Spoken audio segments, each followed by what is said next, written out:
जय श्री राम। मित्रों, आज का प्रसंग है तपस्या का फल, तपस्या का प्रभाव। एक पवित्र आश्रम में एक ऋषि रहा करते थे। उनका नाम था अत्रि। वे बड़े भारी तपस्वी और वेद वेदांग के पारदृष्टा विद्वान थे। कालक्रम से महर्षि की एक पुत्री हुई। महर्षि ने उसका नाम रखा अपाला। लड़की बड़ी प्रखर बुद्धि वाली थी। महर्षि का उस पर अपार स्नेह था। भाग्यवंश अपाला के शरीर पर सफेद कुष्ठ छोटे छोटे दाग हो गए। महर्षि अत्रि स्वर्ण के समान क्रांति वाली अपनी पुत्री के सुंदर शरीर पर इन शिवक्त के दागों को देखकर बड़े चिंतित रहने लगे।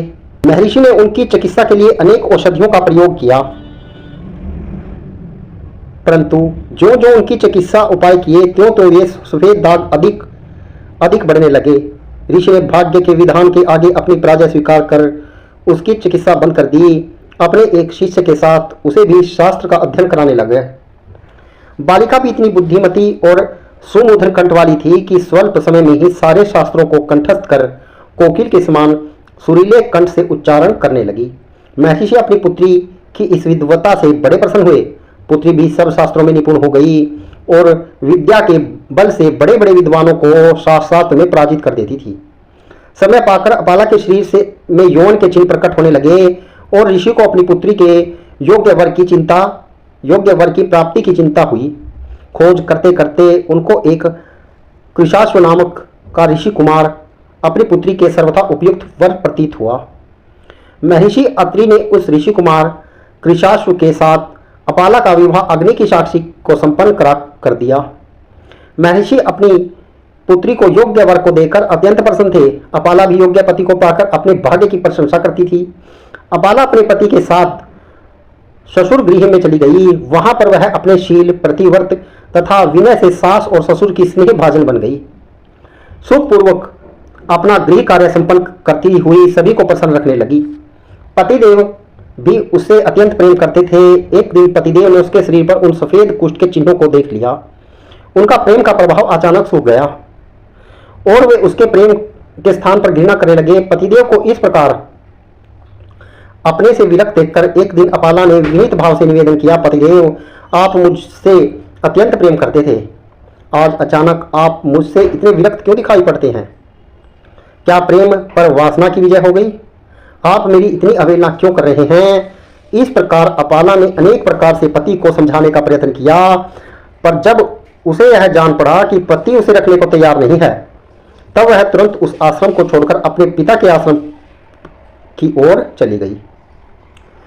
पिता के आश्रम में आकर भी उसके हृदय में एक बड़ा भारी संघर्ष चल रहा था। वह अत्यंत चिंता के सागर में गोते लगा रही थी। सहसा विचार करते करते उसके हृदय में एक प्रकाश की किरण चमक उठी। उसने आध्यात्मिक बल से पुनः दिव्य तेज प्राप्त करने की ठान ली। उस सफेद कुष्ठ को तपस्या के बल से समूल नष्ट करने का निश्चय कर डाला। तपस्या को उसने अपने उद्धार का एकमात्र साधन समझा और उसी में लग गई। देवराज इंद्र को प्रसन्न करने के लिए वह कुशासन पर आसन लगाकर बैठ गई और घोर तप करने लगी। इस प्रकार कई वर्षों तक वह इस कार्य में लगी रही। बहुत समय बीत गया, परंतु देवराज इंद्र उसकी प्रार्थना पर नहीं पसीजे। अपाला ने भी अपने कार्य को सिद्ध कराने का दृढ़ संकल्प कर लिया था। अतः वह इंद्रदेव की प्रसन्नता के लिए किए जाने वाले तप से निवृत्त नहीं हुई। अंत में उसने विचार किया, सोम रस के पान कराने से इंद्रदेव प्रसन्न होते हैं, अतः उन्हें सोम रस का पान कराना चाहिए। परंतु सोमलता का उसे बिल्कुल ज्ञान नहीं था। अतः किस प्रकार सोम रस इंद्रदेव को पिलाया जाए, यह उसके लिए एक जबरदस्त समस्या बन गई। परंतु वह निराश नहीं हुई। सोमलता की खोज उसने जारी रखी। एक रात को वह एक समीप की नदी में जल का कलश लाने के लिए गई। चंद्रमा पूर्णतः चमक रहा था। जब वह जल का कलश लेकर आश्रम की ओर वापस लौट रही थी, तब उसे जंगल में एक लता दिखाई पड़ी। उस लता को देखकर उसने समझ लिया कि निश्चय ही लक्षणों से यह सोमलता प्रतीत होती है। क्या करने के लिए जो ही एक पत्ता तोड़कर अपाला अपने मुंह में डाला, त्यों ही इंद्रदेव तुरंत उसके सामने आकर खड़े हो गए और उससे बोले, देवी, तुमने तो इंद्र को सोमरस का पान कराकर फिर सोमरस पान का निश्चय कर रखा था। यह तुम क्या कर रही हो? क्यों तुम अपनी प्रतिज्ञा को भूल गई? अपाला ने तुरंत विनीत भाव से इंद्रदेव को प्रणाम किया और उनसे इस प्रकार कहना प्रारंभ किया, देव, मैं अपनी प्रतिज्ञा को कैसे भूल सकती हूँ? मैं केवल आपको सोमरस पिलाने के लिए लता की परीक्षा कर रही थी, न कि सोमरस का पान कर रही थी। तब इंद्रदेव को उसने सोमरस का पान कराकर खूब तृप्त कर दिया।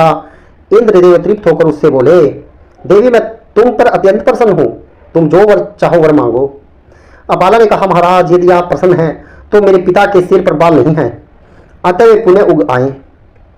इंद्र ने कहा, तथास्तु, और वरदान मांग। अपाला ने कहा, महाराज मेरे पिता के ऊसर खेतों में पुनः फल उत्पन्न होने लगे। इंद्र ने उसकी प्रार्थना स्वीकृत कर पुनः कहा, देवी एक वरदान और मांग। अपाला ने प्रार्थना की, महाराज मेरे शरीर से सफेद कुष्ठ के दाग हैं, वे तुरंत मिट जाएं। इंद्र ने उसकी इस प्रार्थना को भी स्वीकार करके उसके शरीर को दिव्य कांति युक्त और सूर्य के समान तेज वाला बनाकर उसे एक अपूर्व सुंदरी बना दिया। अपाला भी तप के प्रभाव से दिव्य शरीर पाकर पुनः अपने पति के आश्रम में चली गई। कृशाश्व भी अपनी पत्नी के दिव्य शरीर को देखकर बड़ा प्रसन्न हुआ और अपने द्वारा किए गए अपमान का स्मरण कर बहुत लज्जित हुए। धन्य है ऐसी नारियों को जो अपनी तपस्या के प्रभाव से असाध्य काम को भी सिद्ध करके दिखला देती हैं।